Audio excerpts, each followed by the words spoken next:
Alright, gardeners. You've been lied to. Okay, maybe not lied to, but your gardening zone isn't telling you the full story. You're probably using that handy USDA hardiness zone map to plan your garden, but guess what?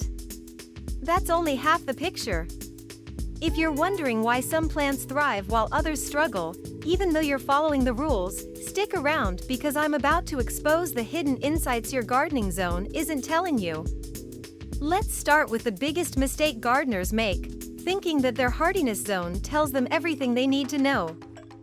Spoiler alert, it doesn't. Your gardening zone only tells you one thing: the average lowest winter temperature in your region. That's it. But what about summer heat?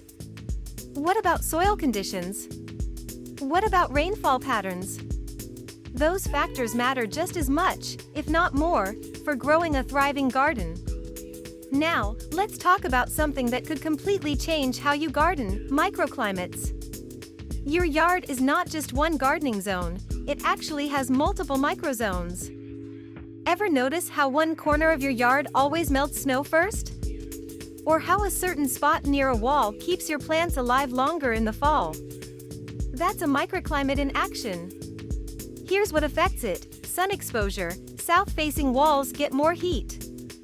Wind patterns, fences and trees block wind, keeping areas warmer. Elevation, even a slight slope can change how frost settles. Ignoring these microclimates could mean the difference between a flourishing garden and a total flop. Alright, let's get down and dirty, literally. Your zone doesn't tell you anything about your soil. And bad soil will wreck your garden faster than any cold snap ever could. You need to know your soil type. Is it sandy, loamy, or clay heavy? This affects drainage and root growth. pH levels: some plants need acidic soil, others need alkaline. Test it. Nutrient levels: even the best climate won't save your plants if your soil is starving them. Do a simple soil test. You can get one online or at a garden center, and trust me, your plants will thank you. Here's what your hardiness zone really doesn't tell you: how hot your summers get. Some plants can survive freezing temps but absolutely hate extreme heat. That's why you need to know your heat zone, which measures the number of days your area gets above 86 degrees Fahrenheit 30 degrees Celsius. For example, lavender thrives in a dry, hot climate but will struggle in a humid, wet summer, even if it's technically within its hardiness zone. So before you plant, ask, can this plant handle my summer heat? Does it need shade in the afternoon? Will high humidity cause fungal issues? Ignoring this will lead to crispy, wilted plants that never had a chance. Another huge gardening mistake? Forgetting about rainfall patterns. Your gardening zone doesn't tell you if you're getting 10 inches or 50 inches of rain per year. And watering needs vary drastically based on that. Dry climate? You need drought-tolerant plants like succulents or deep-rooted perennials. Rainy climate? Make sure your soil drains well to avoid root rot. A simple way to fix this?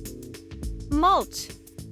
It keeps moisture in during dry spells and prevents erosion in wet seasons.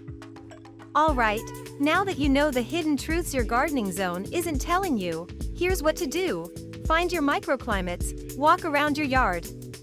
Notice where the sun hits, where frost lingers, and where water pools.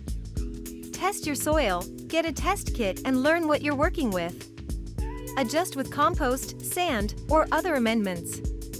Check your heat zone, look up how many hot days your area gets each year.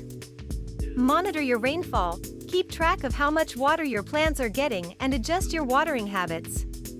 Choose plants wisely, don't just go by your hardiness zone, factor in everything we covered today. So there you have it, your gardening zone is only the beginning.